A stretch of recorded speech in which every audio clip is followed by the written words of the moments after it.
So yeah, I was really surprised by your the introduction and the bit on Toby's early life. Did you always, did you do a lot of research to uncover that? I know you said you didn't talk to any of his family.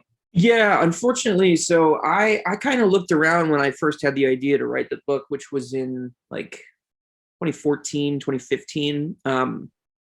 And I went after people who had spoken to him then recently within the last year, because he had done some press when his book came out, and he still talked to people like Mick Garris, kind of people that he had known for a long time. But I didn't really know how to get in touch with people like that. So I kind of went for the journalists who had spoken to him lately. And a lot of that stuff was, I think, like tied to theatrical events and stuff like that. So that was handled by other organizers.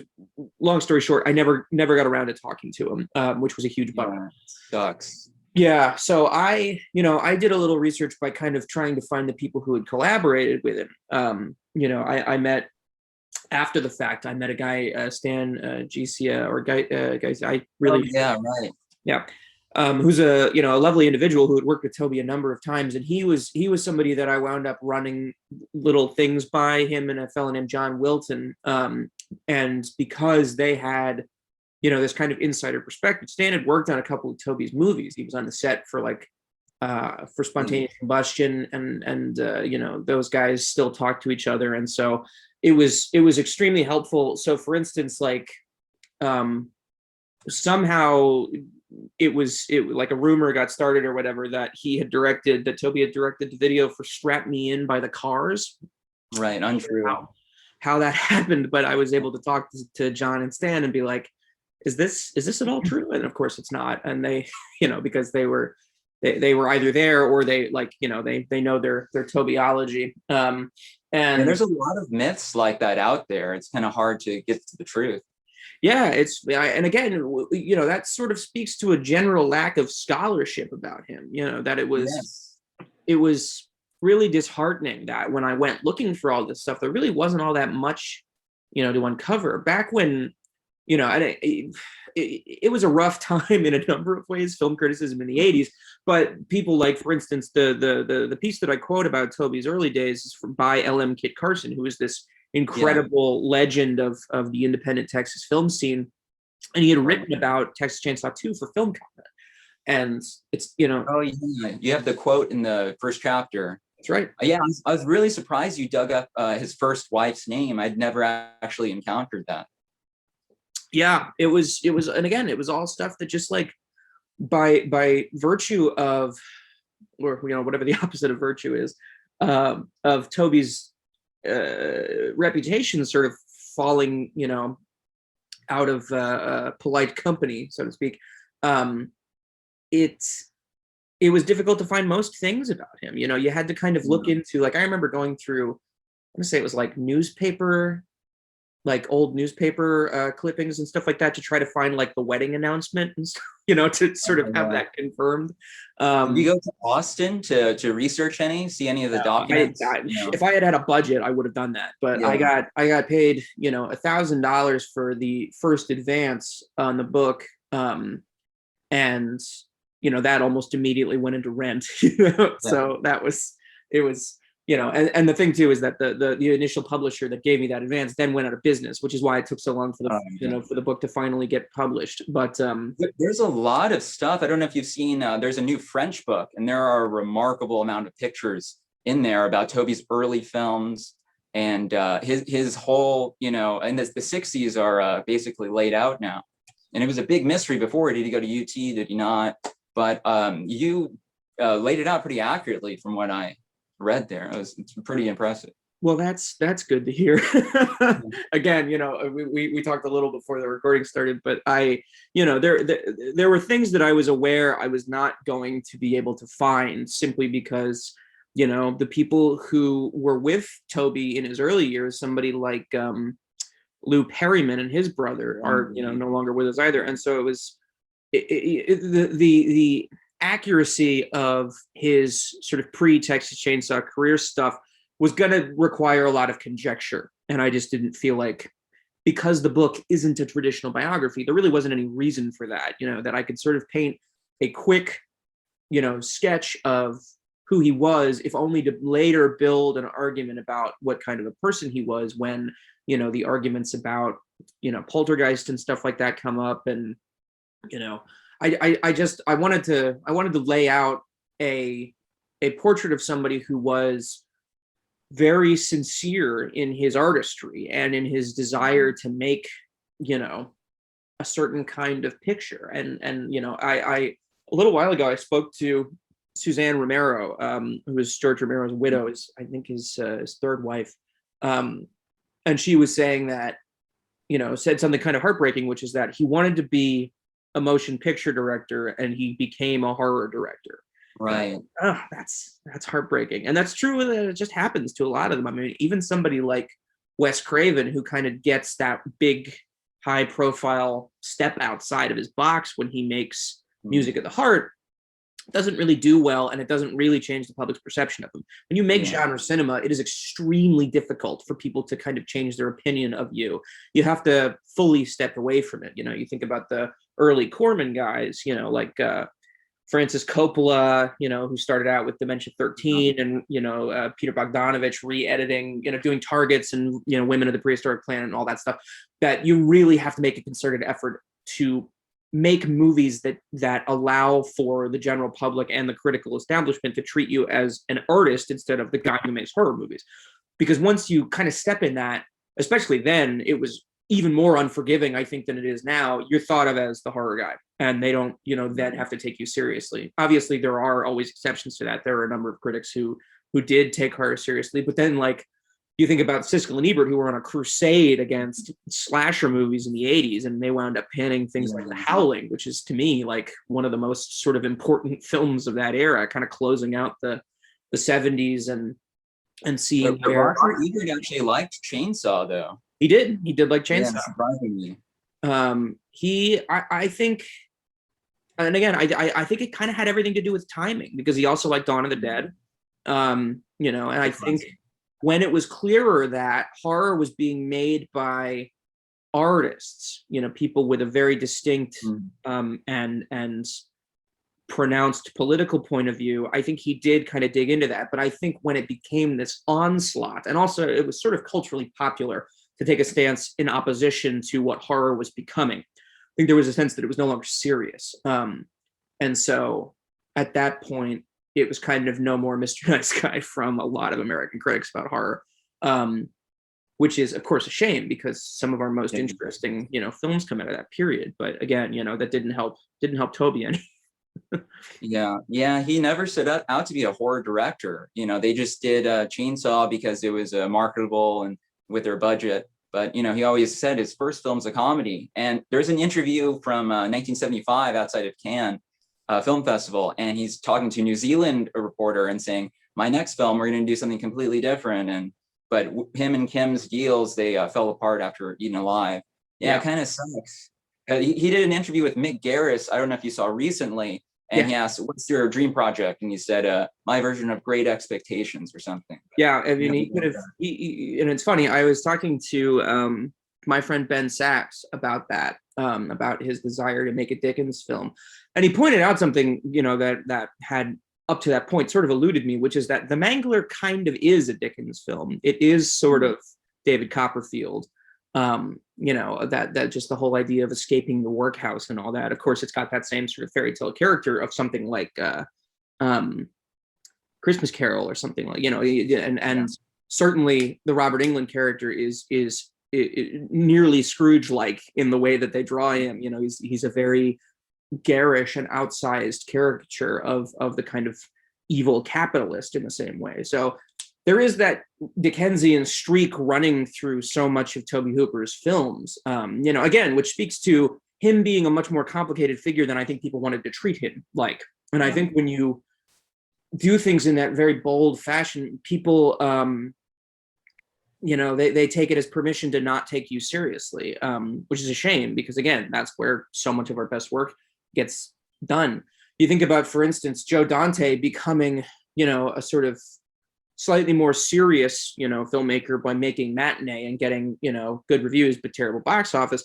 And then he makes Small Soldiers, and it's kind of back to the ghetto for him, that horror ghetto. And then he does Looney Tunes again for terrible bosses who kind of meddle as they were wont to do. And it means that he sort of ends his career in this ignominious place. I'm still hoping he makes his last film, but again, there's this idea that if you play with a comic generic form, that you shouldn't be taken seriously. I mean, it's sometimes as simple as like, look at Jerry Lewis.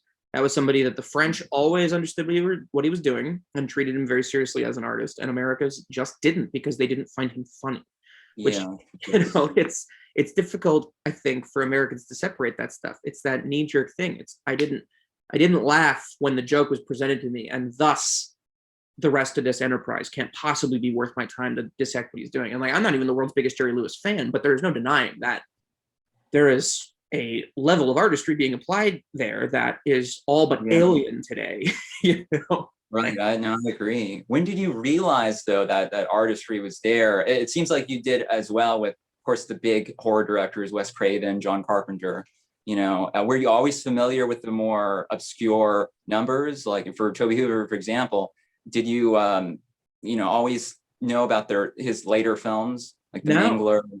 That was sort of formed the impulse inside me to write the book in the first place, was coming across the later movies when I was 25 or something like that. And, so I see The Mangler for the first time, and that was a film that I had been assured by a number of, kind of online critics and stuff like that, that it was the worst movie ever made. And so I watched it, as ever on the lookout for movies to cover for the unloved, and I was like blown away by it. Like I understood some of the criticisms of it, that it's a very big movie, and that's always tough for people to buy. They don't like that. They don't like movies that have that element of the cartoonish and the carnivalesque. But I was looking at the way that he was moving. That's Tobe, though. Yeah, exactly. And again, that took time. I did not get him at first. When I was a younger viewer, Texas Chainsaw 2 didn't make any sense to me. I thought it seemed like a deliberate torpedoing of his career rather than him trying something and experimenting.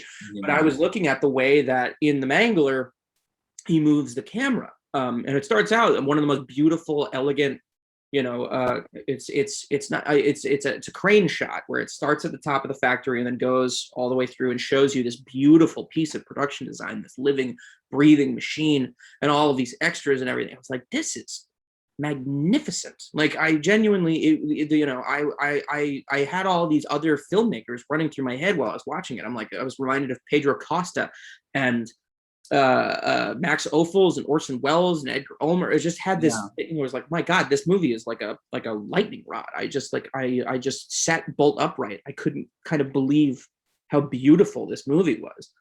And by that point, I hadn't really done a huge amount of research into Tobe. I love Texas Chainsaw and was vaguely aware that his career had failed to live up to the promise of that, because again, that was the sort of, the line on him was that he had kind of run into a cul-de-sac and never come out of it. And then so I started, after The Mangler, I started watching all the other movies, and I think I pitched the book as I was still discovering them. Seeing Spontaneous Combustion, which looked terrible because they hadn't cleaned it up yet. So the print looked like gray. And so I thought that was a choice. I thought that was a stylistic choice. I was like, wow, he really kind of sucked all the color out of this. And then later I watched a cleaned up version of Spontaneous Combustion. I was like, oh my God, this movie is beautiful. Like, I couldn't believe it. It's hard to find. Yeah. Like those TV shows, a lot of them I haven't seen, a lot of Tobe's television stuff. Yeah, all that stuff. You have to kind of scour the internet for it now, which is a huge bummer. There's a guy who has a blog, the Tobe Hooper Appreciation Society. I don't know. I've seen it. He has a lot of the work prints and stuff. That was a great resource. Watching the Spontaneous Combustion work print, and obviously finally seeing all but one of the TV shows. I still would love to get out to UCLA and get in the archive and watch that thing and kind of put out a revised edition. But need a little money for that. You hopefully. mentioned Orson Welles too. I really enjoyed the comparison. I never noticed that before, the parallels between the filmmakers. Yeah, well, that was, I mean, part of that was spurred by conversations that I had with a guy named Tom Davies. I worked at his bar in Queens, and he was writing a book about failure, and he was like one of the biggest Wells, like, like scholars, basically. He was like a Wells scholar, and he knew so much about his studio maneuvers and stuff like that. But the cool thing about that was, because again, like Tobe, so much of Wells is left to people to discover on their own, because he was not treated like a serious artist. um he like, there were like so many TV shows and stuff like that that he directed that people couldn't find. I remember when I like kind of first got into deep web internet archiving and stuff like that, finding these list of Wells programs that were like so long. I was like, God damn, I had no idea he directed all this stuff, because for a long time all these people's IMDb pages were incomplete and stuff like that. It was you had to do a lot of that work yourself. My friend David Cairns found a really cool thing, which was Wells was in a movie in the mid 60s, and he agreed to do it if he was allowed to direct his own scene or something like that. And it was the only time that Wells shot in scope. It was the only time Wells directed widescreen, and it was about 3 minutes of this, otherwise completely forgotten piece of work. And that's the kind of thing that like drives so much Wells scholarship, as well as film scholarship in general. It's just people doing this work because there isn't official records of all this. Because while Wells was alive, nobody gave a shit. Nobody cared. They viewed him as this kind of fatuous, spoiled playboy. They didn't treat him like an artist. And the same thing happens to our horror directors, is they don't get thought of as people that it's going to make a difference that we make sure we know where all the stuff is. The idea that I had to look on like Daily Motion to find the pilot for Nowhere Man, I had to download it and then flip it, because in order for it to be on Daily Motion and not get taken down for copyright restrictions, they had to put it on backwards so that it passed copyright tests. They do that all the time. But of course, in order to write about the compositions, you have to actually know how he blocked everything. So it was just an absurd, sifting through this piecemeal archive that was, just thrown up there randomly by television completists and things like this, just to kind of have it out there. I don't think there's really any sense of, what is missing to form a kind of complete record of, especially television. Television is not treated seriously. Television, I couldn't tell you. Yeah. The films, there's some that aren't released, especially his early stuff. Who knows if it exists? Yes, there is a whole host of documentaries by him when he was a young man that I don't know where they are. I don't know, what form they exist in, but he, apparently did these kind of PSA things like a lot of filmmakers did. That's Herc Harvey, I think, is probably the most famous of the PSA directors who later made his own feature. He did a very famous work safety film called Shake Hands with Danger, which is a favorite of like midnight movie guys. It's a hilarious. They used to run it on TCM sometimes. He somebody wrote this like amazing rock song to go with the thing.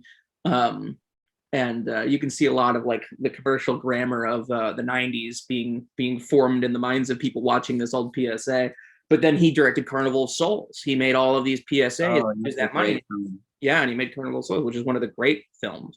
There's a little bit of Carnival of Souls and a lot of Tobe stuff too. That kind of sense of unease and bizarre conspiracy kind of against people.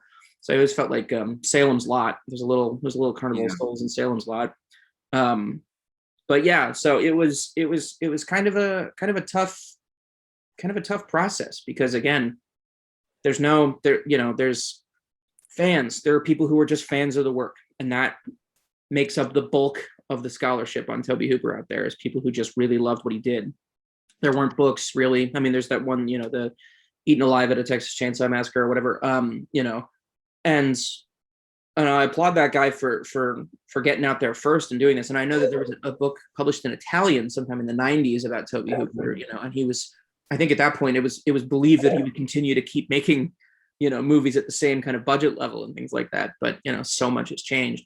But, I wanted to present it as much as possible as a serious minded, piece of analysis, you look at the cover art for that Eaten Alive thing, and not to disparage the effort that went into that at all. Any book about Tobe Hooper is a good thing, but it does seem to play up again the horror thing. It's like this lurid drawing of a chainsaw, and it doesn't give you the impression of being a work of serious criticism about a serious artist. It seems like a kind of a jokey, horror thing, and I just, I wanted there to be more than that. Like it was the kind of thing that I wish had existed in college, basically, the book that I wrote, because I wanted to be able to kind of look into what those things meant. Like, I devoured all of those BFI classics books, and that stuff, found its way into so much of my writing. The book on Ivan the Terrible, the book, Robin Wood's book on Rio Bravo, these things kind of really opened my eyes to the way that movies can operate. And I just, I wanted there to be some version of that for Tobe's movies. Yeah, I mean, it's a shame that he's probably the least, popular of the big four horror directors, and people just think of Chainsaw, and then they might think of Poltergeist, but they think that Steven Spielberg directed it, which is bullshit, that he just produced it. Yeah. They would point to photos of Spielberg on set with Tobe, and you can see the same ones on Chainsaw. I think he actually directed a scene in Chainsaw, but no one alleges that he directed Chainsaw. Well, I think too, so much of the way that we are encouraged to think about filmmaking is, we want there to be clear winners, and we want there to be this kind of very tight auteurist thing. I think people fundamentally misunderstand the auteur theory, and what they think that means is that, whatever the movie, and it's absurd to think about, especially in the case of somebody like Steven Spielberg. Steven Spielberg has an army of people working for him at all times. And sure, the orders come from the top. But I love the idea that people could watch Minority Report, which had just fleets of technicians animating every single corner of that movie, and think like, oh yeah, one guy is responsible for all this. It's like, no, one guy's money was responsible for all this. And it's just, it's a way to think of things so that they're extra tidy. And I do think that people really want there to be, a winner. They want there to be a very obvious narrative. I don't think people like untidiness. And so just the idea that two guys made this movie and had a really fun time making it wasn't popular, least of all in the 80s, when this was, again, like the founding of that horrible Razzie Awards, and, Pauline Kael's criticism, and the start of, well, not the start, but, it was just sort of like a golden age of very gossipy, very catty film press. Yeah. Heaven's Gate and Ishtar are great examples of this, where people were writing about the money being spent as if it mattered, as if other film productions don't waste trillions of dollars, as if Robert Evans' cocaine budget wasn't like obscene. It just like, why this and not that? It made no sense. But it was an easy way to write about things where you didn't really have to consider. I mean, a movie like Ishtar, which is about, kind of CIA meddling in foreign governments, broadly speaking. It's obviously also a comedy, but, and then Heaven's Gate, which is a movie, a very jaundiced Marxist view of the kind of foundational myths of American enterprise, and how the president, sanctioned the murder of, hundreds of Eastern European immigrants. You don't have to do the work of thinking about what these movies actually say if all you're talking about is, oh my God, what a waste of money. Like, oh, they've duped poor Hollywood producers into giving them millions of dollars. How will they ever recover? It's like, I don't know about you, but I don't give a shit. Like, I really don't care if United Artists didn't recover from the whatever. Those people are all going to be fine. You're not going to see like Mike Medavoy at the breadline because some movie of his didn't do well. They're all gonna recover. An absurd line of thinking, and everybody let them do it. I mean, the millions of dollars spent thing is still very much a part of film coverage right now. If it wasn't, then I probably wouldn't have a job at Ebert, like writing about movies that bombed, because even now it still makes a difference to people that, Jupiter Ascending or John Carter or Lone Ranger, whatever the thing is, bombed, Mortal Engines, and really we get the the cinema we deserve in that case, where if we're so obsessed with box office numbers, and all you're going to get is movies that are designed to not offend anybody so that they can, rake in all that money. That's why there's 9, 10 Fast and the Furious movies. That's why they're still doing Marvel. And these movies are completely dull. They're lifeless. There's nothing in them that can surprise you anymore. And, because people don't really want to be surprised, apparently. I'm the one guy looking for, 20-year-old episodes of television directed by Tobe Hooper so that there's still something surprising in the media that I'm consuming. Well, some of Tobe's best films were, bombed at the box office. His Canon Group ones, definitely. Oh yeah, most of them were. I mean, Texas Chainsaw, a success, but a qualified one because he didn't see any of that money. No one did. Yeah, exactly. Like a lot of those things, all that money went to mobsters and whatever, and got laundered through other things, and they didn't have the licenses or any of that. So. And then Poltergeist, of course, but that came with an even more, tempered measure of success because he was, they kept saying that he didn't direct it. And so then he couldn't really even enjoy the success of that one, even though he worked for Spielberg a bunch afterwards, because again, they were friendly. They had a good time working together. But yeah, everything after that pretty much bombs. I think his the remake of Texas Chainsaw made a boatload of money. So he probably saw a decent, cut from that, but nothing after Poltergeist makes any kind of money at the box office. They all have incredibly limited runs. There's the Poltergeist curse. Maybe, I don't know if Tobe believed in that so much, but no, he didn't.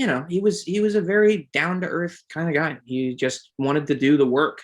That's everybody talks about him. He's a Southern gentleman. That's the phrase that comes up so much when you read about people's interactions with him. He didn't shit talk anybody. He didn't complain about his producers or his woes. It really took, if he was going to open up about things not going his way, it would have to be many, many, many years after the fact. And it would have to be people whose feelings you couldn't really hurt. But in general, he was not that guy. He did not complain. He didn't, he didn't release catty statements to the press or anything like that. He, took it all in stride and just wanted to keep working. And he did, it's not to say that it paid off, in the traditional sense, but he at least for, his kind of prime working years, he was never without employment, because again, the people who cared about him happened to be people in high places. So for instance, he probably makes a decent amount of money working for Tales from the Crypt, does that great episode that again is a total Wells, homage. And then he does the very explicit Wells tribute in Perversions of Science, where he makes a movie about the world's broadcast. So obviously huge Wells fan. But again, these people knew him. They knew he was a professional. They knew he could do the work well. No matter what the reviews said about any of his movies, the people to whom it mattered whether or not they hired him understood that he was a talented person. And more than that, he was competent. He was not a wild person. He was not somebody with a reputation for whatever. He got the work done. He showed up on time. He was professional. He didn't complain about what the project was. He did a couple of fairly low rent TV shows, but they ran on major networks. I think one of them ran on UPN or something like that, which is, all of America was watching it at the time, and a lot of television. I didn't know he had this big block of TV there in that era. Yeah. And he does a lot of his most interesting work. It's funny, the stuff that I think about most isn't really the 80s period, which I think you could argue is perhaps his most artistically expressive and beautiful period. But to me, I'm fixated on his 90s. I can't kind of shake the memories I have of those TV shows and the films that he's making during this time. You got, Spontaneous, but also I'm Dangerous Tonight, which I am just in love with, head over heels in love with that movie. And then his pilot for Nowhere Man, he did the first 2 episodes of Nowhere Man. That show is excellent, and to see him get to experiment and do this kind of kitschy German expressionist thing in some of it, but also like fairly straightforward thriller mechanics and other, like really quite cool. And then of course The Mangler, Night Terrors, his episode of The Others. I think he really does incredible work under, probably pretty tight budgetary restrictions. I know that the money, the money on The Mangler was not, they weren't like, passing it out. It was, the coffers on those things were all fairly tight. But he still managed to make incredible stuff. Like Night Terrors is a movie that you could basically have released in 50, something like that. It was, again, talking to Ben Sachs, it's like a total Ulmer movie. It's like Babes of Baghdad or Club Havana or something like that. This kind of impression of the kind of vaguely racist view of the Middle East as it appeared in Hollywood cinema. So it's like this body impression of Orientalism that then ends up with all the Americans vanquished for having approached it with this kind of tourist's eye view, where they all think that they can, it's kind of actually, I kind of came to this realization after the fact, but it's like a parody of Indiana Jones, because it's an archaeologist and his daughter who show up in this lavish, house that they're renting while they're stealing artifacts. And then on the other hand, you've got a guy who, is kind of like your stereotypical Indiana Jones villain, the guy who kind of wants it for himself. But there are no heroes in that movie. Everybody dies. Nobody comes out on top. And the whole point of the movie is you shouldn't be an archaeologist, because you're taking away the agency of cultures that have left, that had these things kind of buried for, not for a reason, but it's not part of our history. We have no business dredging these things up and putting them on display for other people. And we certainly have no business keeping them for ourselves, like because we believe that they, are imbued with power or something like that. It's a pretty sly movie there. And again, nobody saw it. They thought it was like a silly horror film. And, it played for like a week or something like that in theaters in like New York and Los Angeles, and then just vanished to VHS, where it got a box cover that has nothing to do with the movie, which, it's still like an arresting image, but it's got nothing to do with night terrors. So it's a shame. Yeah, but Toby's got a lot of that. Almost every film he did has that political, social commentary, deeper subtext. Yeah. No, and yeah, that's another thing, of course, that gets lost when you sort of box people in this way is, you can talk. I don't like Romero. I think lucked out, so to speak, because I mean, you couldn't have missed the political points of view of his movies, and that was not the case for everybody else. Where you watch something like Dawn of the Dead, that movie couldn't be more nakedly what it's about, and but.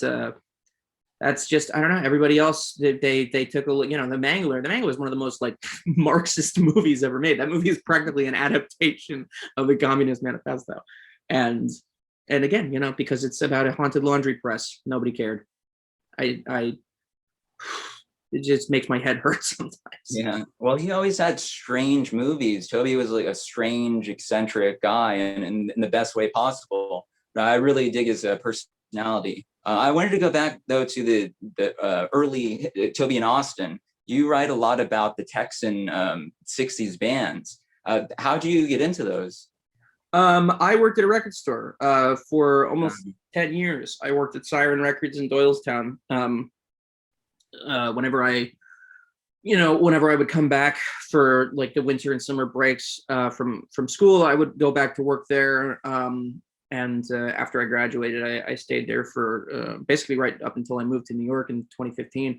But that was, that'll get you very, very down the rabbit hole of this or that musical subgenre. And I just, really learned to love psych music. I liked, it's one of those things I think that like, because I was not raised a Beatles fan, I never really responded to any of that music. The stuff that I was hearing in my house was to the left of all that. Like my dad was a big fan of prog music, so it was more common for us to hear like Emerson, Lake and Palmer or something like that, or Tool, than it was to hear the kind of the Rolling Stones or whatever. My mom was a big fan of REM, Richard Thompson, Joan Armatrading, which again, kind of palatable and popular to certain audiences, but not the, kind of standard thing I think that people think of as like the foundation of rock music. So I got into post-punk through those avenues because they were like big fans of the Talking Heads, the two of them.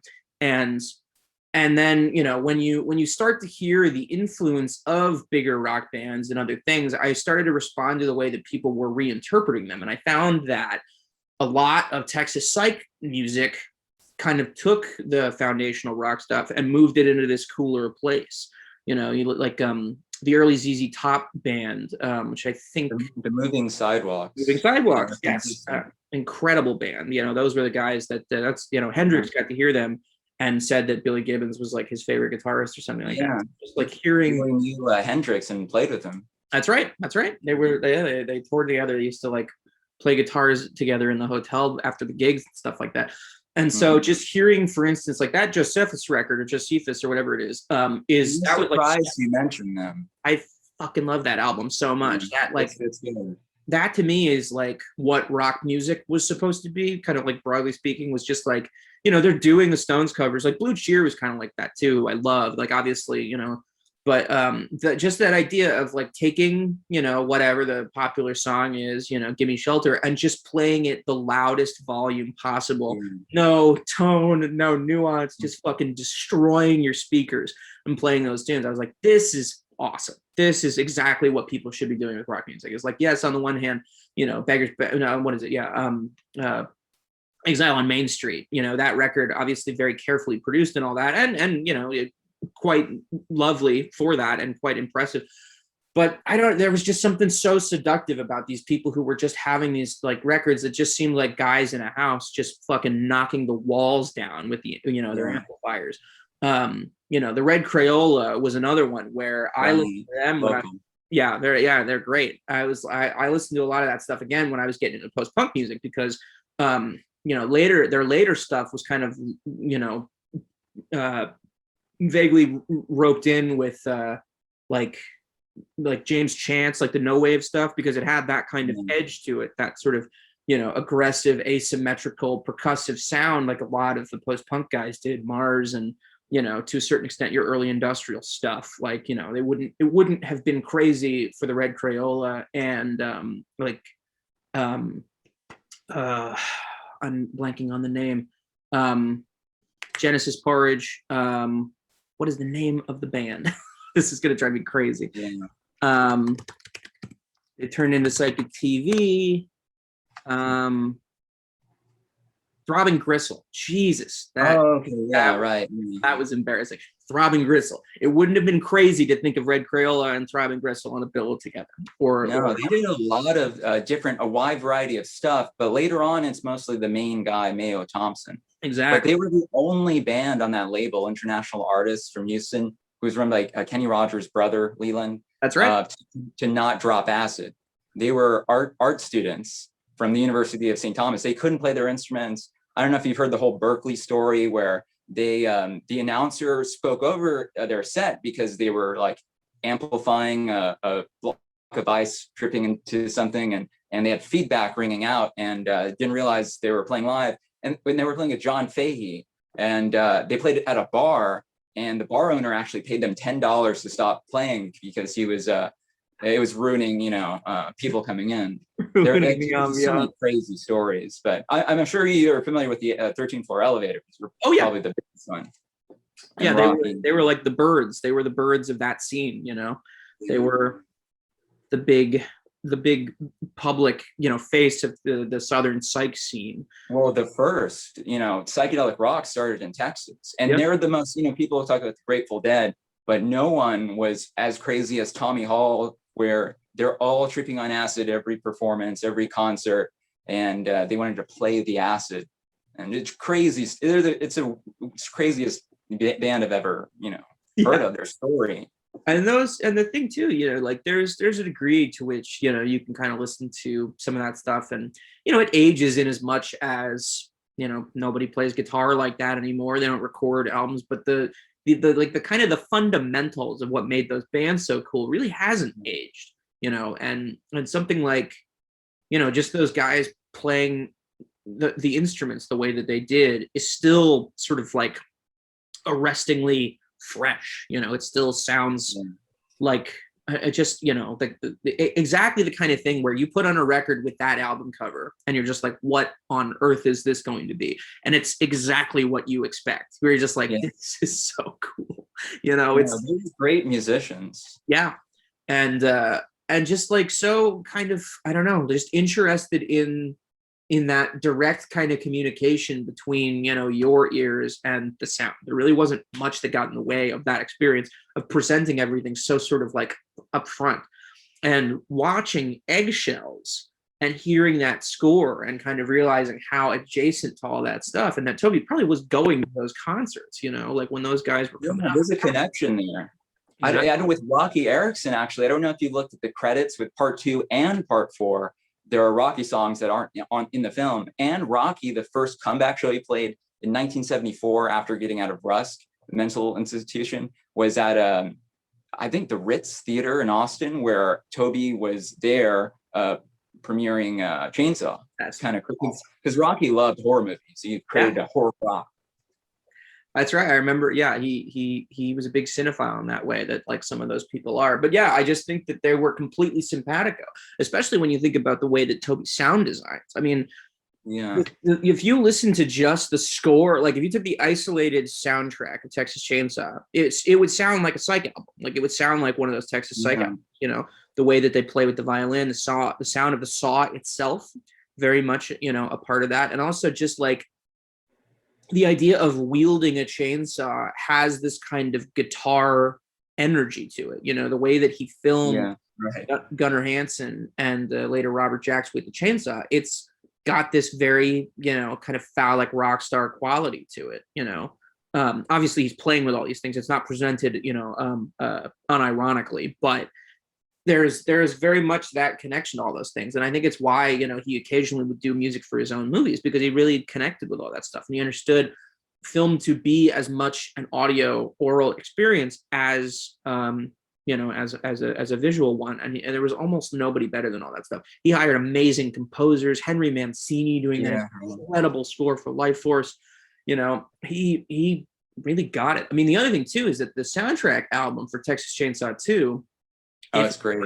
Oh my God, the songs in that are unbelievable. And again, that post-punk thing, he really understood like exactly where he lay in that. And he was picking like the coolest bands as they were getting started. Like, again, you know, he's one of the first people to put an Oingo Boingo song in one of his movies and have it play that kind of ghoulish role that Danny Elfman's compositions as a film scorer himself would later take on.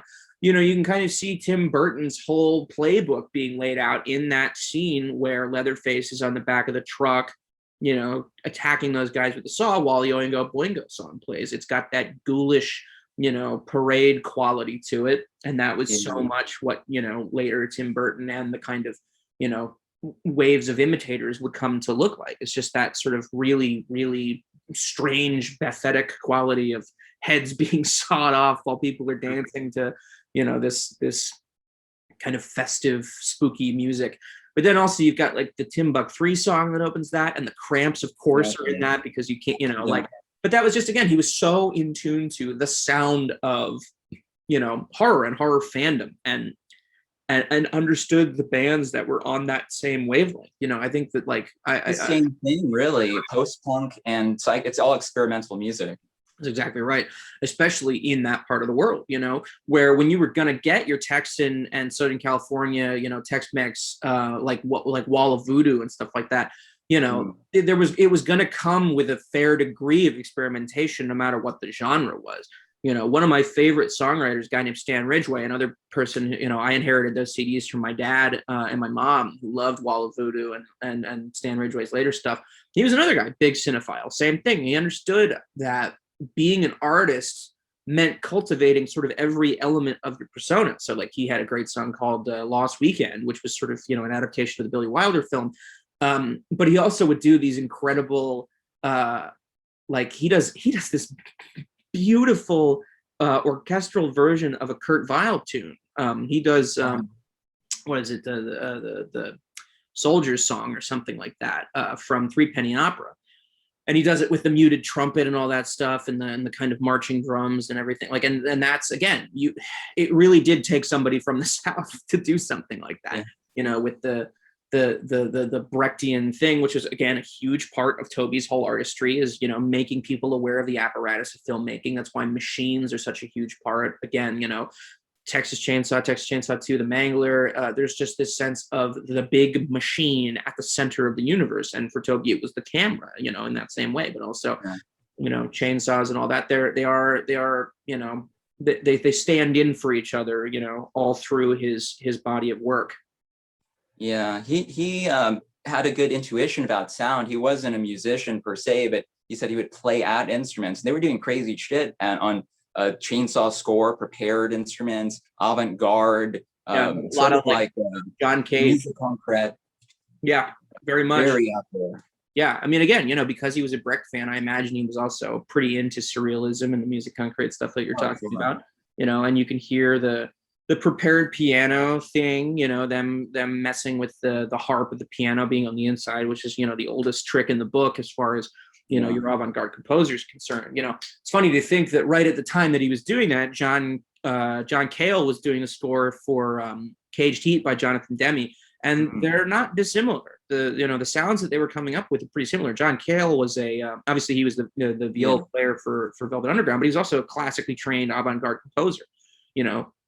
A couple of his early instrumental records have a feeling like they could easily be dropped into a Tobe Hooper, movie. Yeah. Well, Eggshells too. There's that similar score, but also there's Shiva's Headband. He was friends with them, another psych band. They're in the wedding scene actually in the park. That's right. But and the film itself, it's very experimental. It's an art film. It's really not. He did Chainsaw because Eggshells didn't go anywhere, but he is very inspired by like world cinema, French New Wave. And it's really something. I mean, it's good that it's been restored. I don't know if you are familiar with Louis Black. Oh, yeah. He's the guy that brought a lot of these, Austin Film Society, South by Southwest, and the Austin Chronicle co-founder. But there was when they did Eggshells, I think in 2009, there was a Q&A after, and he said he was planning on showing the Austin Film Society. He was going to premiere a lot of early Tobe stuff, like his commercials, implying he had all this stuff. The Farrah Fawcett reel and a commercial with her. Right. But I don't know what ever came of that. I never was able to get into contact with him, but he's a great Tobe resource. I have to imagine that if he didn't show it, it was because they couldn't find it, or something happened to it, because there's almost no impetus to not do that. It's not, I don't think that whatever companies he was working for, they're not going to sue him for showing, commercials. Like, that's an absurd. Well, I think it goes to the estate now, which is Tony. Right. So they can't digitize anything unless they have his approval. And he's a kind of, hard to get a hold of guy, to, say the least. Yeah, I kind of got that impression, which, whatever, that's absolutely his prerogative. He worked on those films with his dad. And I the only thing that I kind of wish is that, he now sees how much work is being done, sort of reappraising his father's work, and even his own contributions, because he was partly responsible for the Mangler itself, which is one of my favorite film props of all time. It's just a beautiful piece of set design. But it's funny you're talking about the approach, the very Texan approach to experimental film grammar, which is what kind of put me in mind of your Texas psych rock bands, because it was basically the same approach, that he was taking, Stan Brakhage, and probably like Godard, maybe like a little bit of Bergman, you can kind of sort of see that influence in there, the way that he, edits and films people. Like the opening of Persona feels very very, very much channeled by Tobe, all through Texas Chainsaw and in Eggshells. But obviously there's this sort of, the Ernie Gare school of the experimental filmmaking, I'm forgetting the structuralist term for it. But anyway, that, he's filtering in, these accepted ways of making experimental film, whether that's narrative in the case of somebody like Godard, or just full on plotlessness, like, Brakhage or Ken Jacobs or somebody like that. And he's putting it through his sensibility. He wants to tell stories about the people around him and what was happening to them, and what was happening to the economy, what was happening to, people's livelihoods, what was happening to people coming back from Vietnam. These were movies very much that are sort of State of the Union things. Eggshells is kind of still very nightmarish in its way, but it's the slightly more, I don't know. I don't even, like I was going to say, it's like the nicer film, but it really isn't. It's just as mean-spirited in its way. Yeah. That at the end of that movie with those guys being sort of sucked into that horrifying machine, again, like the first instance of well, not even, that's not even true, because in the Heisters they do that stuff too. But an early instance of a machine being the cause of everybody's woes. Oh yeah. It's a pretty bracing movie. It's very kind of take no prisoners, and it doesn't have a nice outlook about the future for these commune kids. It kind of looks like the world is going to chew them up and spit them out, and he makes that very, very concrete in Texas Chainsaw and Eaten Alive. Everyone in Eaten Alive is like 1 foot in the grave already. Like you've got the con artist couple with their daughter that they hate, and you've got the one guy going to the brothel, and you've got all the women who come through there at some point or another, and then the guy looking for his missing daughter. Like very bleak prognosis for America's youth, and what happened to everybody else. There are very few like people who get off scot-free in Tobe's movies. Either the government hunts them down, or some warped appendage of the military industrial complex kind of gets a hold of them or whatever. And that's the huge the kind of loss of innocence is basically the one through line through every one of his movies. It's even as late as his episode of Taken for Steven Spielberg, the same thing has happened. You've got these this beautiful perversion of kind of a 50s melodrama where it's these kids meeting and going horseback riding. It kind of looks like a Lifetime movie at times, beautiful, of course, but and then they are all undone by either conspiracy or ambition. The guy in Taken who kills his pregnant girlfriend and then blackmails his new father-in-law to get ahead is like, that's such a perfect, and again, that's why Spielberg wouldn't touch it. That's why he wouldn't direct it, he wouldn't produce it, because it's so fucking dark. Yeah, Tobe has a dark sense of humor, and there's that humor in Chainsaw. It's very apparent to me now, but he said because people didn't get it, he went all the way with part 2. But most of his films, they were riddled with problems. They didn't turn out the way he wanted, but still they're great films. Despite that, you're right. He's a competent filmmaker, and and Richard Corus in the new audio commentary for Chainsaw 2, he said Tobe was a master of all the cinematic arts, because it's true. He was a cinematographer, and he taught himself all this editing, great editor on Chainsaw, a director, a sound, jack of all trades, definitely. Yeah, I mean, that was the thing, is that there was nothing he couldn't do. It's on eggshells and Chainsaw. He was the whole crew. It was him and Kim, and that was about it. Like in my head, I would love for there to be like a The Better Angels style movie about his childhood, kind of teaching himself how to do all that's crazy stories in there. I don't know if you've heard, like, he was a professional magician, child magician. He said his mother went into labor in a movie theater. Right. Yep. All this mythical, upbringing. It's ironically, it's the kind of thing that like would have fit beautifully into a Spielberg film, his childhood, because they had very similar upbringings. I think, again, that's the other thing that kind of drives me nuts.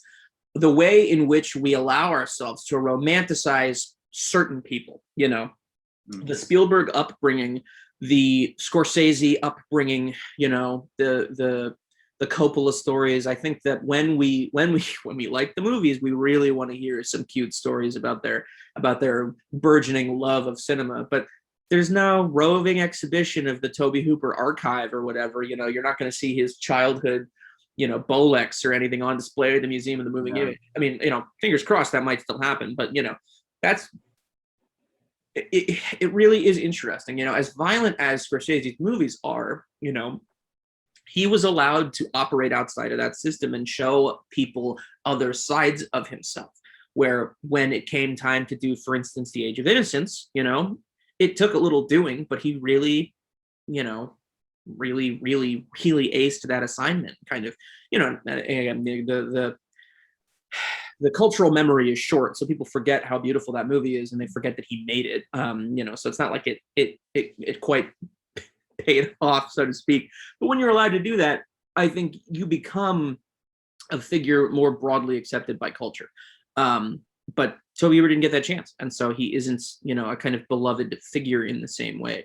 Because again, as really wholesome and loving and thorough as horror scholarship can be, it never quite translates to a sort of full cultural appreciation. I mean, you think about somebody like, Joe Bob Briggs, who is beloved by the people who know him, and is that, that guy's not getting the Mark Twain Prize or whatever, he's in the horror room and he will stay there, it's extremely difficult to free yourself from that realm once you've established yourself there. And I think there's probably a degree to which the people who are stuck there kind of don't want to be accepted by the rest of what's the Marx, the Groucho Marx thing, that I wouldn't want to be a part of any club that would have me. But it's a society that kind of demeans your art form. So there's something to perhaps not really wanting to be accepted by the the broader film scholarship. And I had my own kind of brush with this, because as I was pitching this, when the first publisher fell through, I got so many rejections, years worth of rejections from legitimate and critical publishers and stuff like that. I was told flat out by somebody, this book will never be published. Yeah. I think John Kenneth Muir had problems selling his too. He kept advertising it on his blog. I'm not surprised. I'm not surprised at all to hear it. It's tough, man. I don't know what the hell it is. Honestly, it does start to feel vaguely conspiratorial, where so much was done to this man to make him seem like some lunatic, who had lost his gift or whatever, by people who weren't even watching the movies to begin with. And then all these roadblocks between people trying to get the word out that the movies are good. I know it's not, but man, does it feel like it. Well, Chainsaw is the most notorious horror movie of all time, arguably, and people have this idea that, that's not what it really is. But I almost consider, I hate when people call it a slasher, but there are a few horror films that kind of, subvert that whole, looking down on horror, Nosferatu, Carnival of Souls, Sure. A few classics. I think Chainsaw is in that camp, because Tobe Hooper and Chainsaw, he's my favorite filmmaker, and that's my favorite film, but not my favorite horror filmmaker. He's just my favorite filmmaker, period. Yeah. Well, I think, or I hope anyway, that the sort of critical tide on this one is turned, because for instance, if you look at Chainsaw on They Shoot Pictures, Don't They? That website that kind of catalogs the evolving canon. Pretty serious people call that the best film of all time. Obviously, also one of them happens to be, Takashi Miike. But it is a serious work of art. That movie. It is not the film.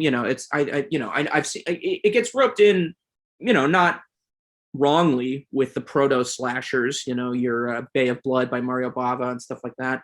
And it's true in so much as it kind of knocked some walls down that made slasher movies possible.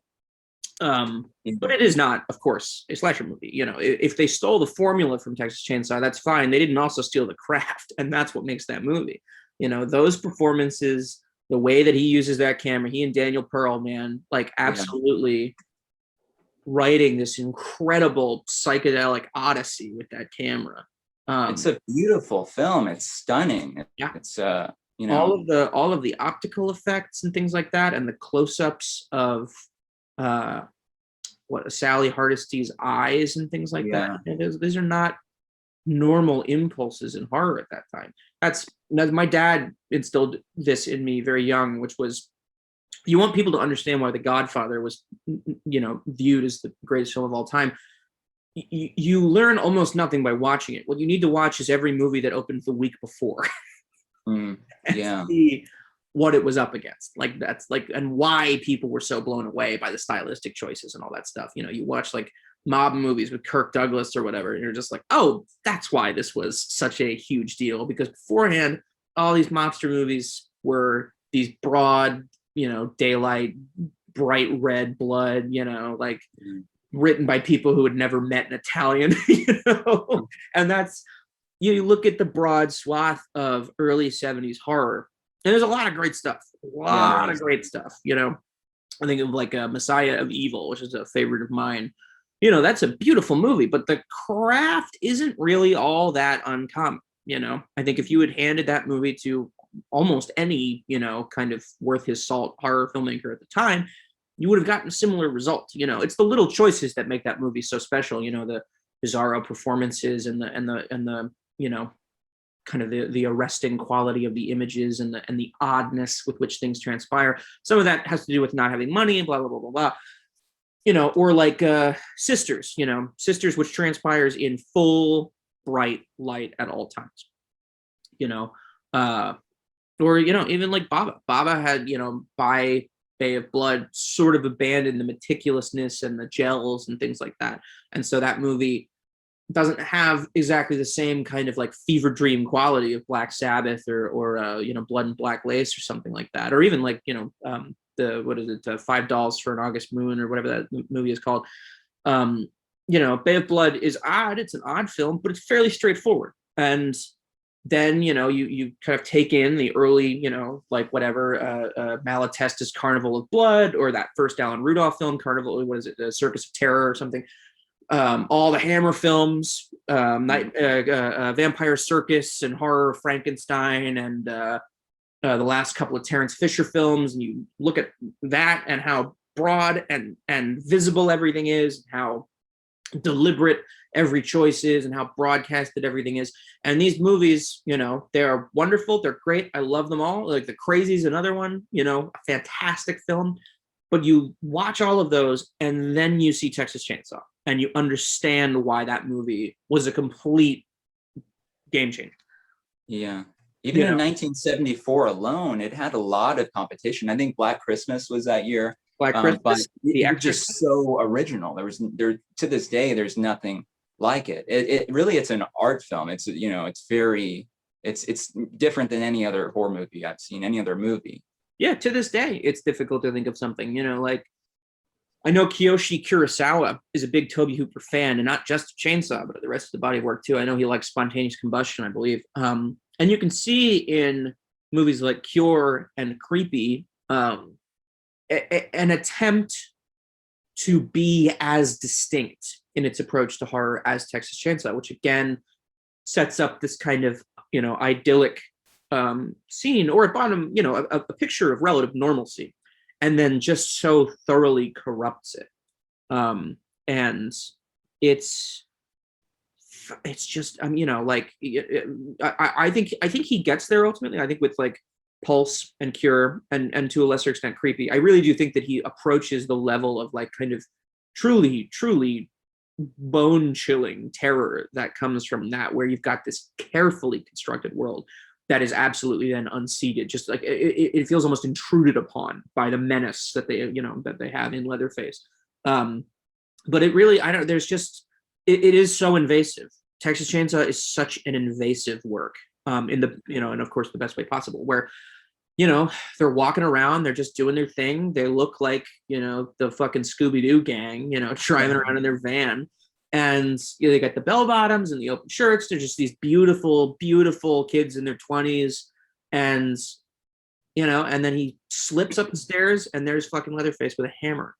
And then he slams the door. I mean, honestly, everything about it is, it's genuinely like the movie trips into another dimension. You know, it's like, it's like Alice in Wonderland in a way also. Absolutely it is. Yeah.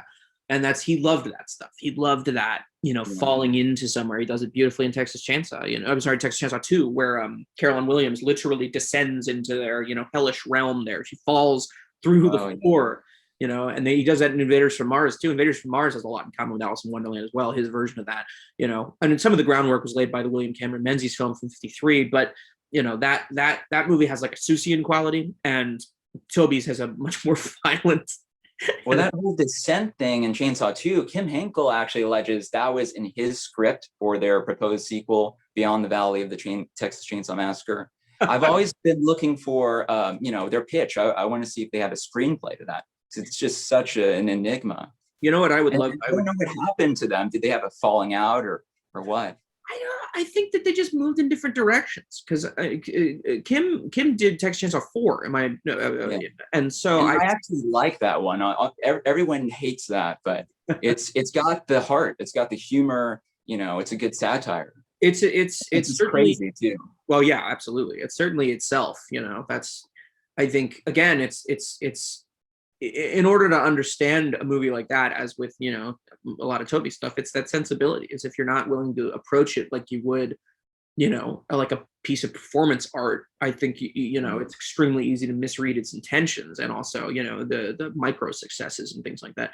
What I would kill to read is, while I think he was making the Fun House, they asked him to do The Thing, and he and Kim Hankel pitched a version of that, which was basically like a guy riding around the Arctic looking for a big monster. Like, it was like Moby Dick by way of Davis Grubb, I think was how they described it. And I just like, oh my God, I would have killed to see that. That would have been unbelievable.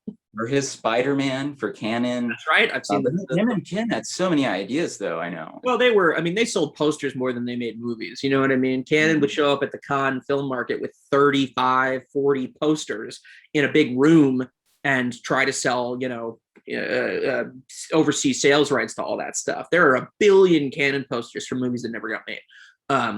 Because again, they were not artists at that point. That was actually, it's funny.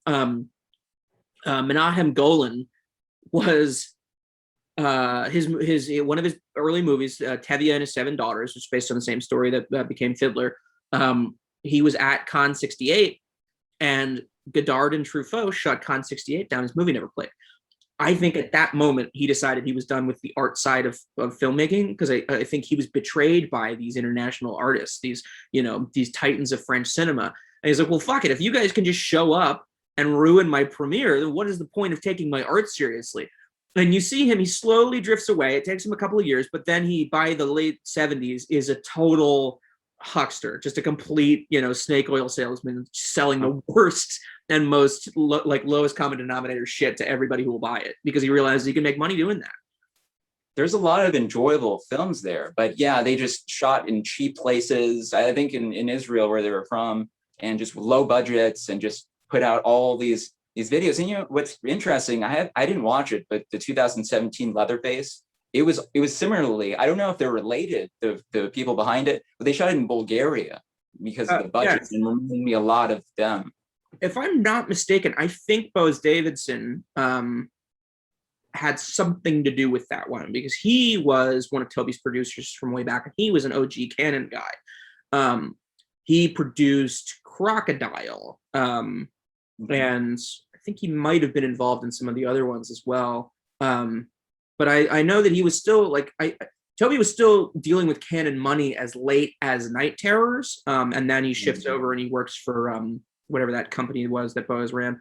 But I would not be surprised at all to learn that Leatherface had that connection, because I think that those guys probably still have money invested in Toby's properties. And I loved Leatherface, by the way. I think that movie is gorgeous. I think the movie is I know some people do, but I don't know. I guess I'll have to watch it one day. It's great, man. It's honestly, as with all this stuff, you have to just not treat it like it has anything to do with Texas Chainsaw. Just like watch it for the gorgeous visuals, and it's wonderful. It's like it's kind of this beautiful navigation of, so it's directed by these two French directors who I love, Bastille and Mallory, who made a movie called Le Vide in 2011, which is one of my all-time favorite new horror films.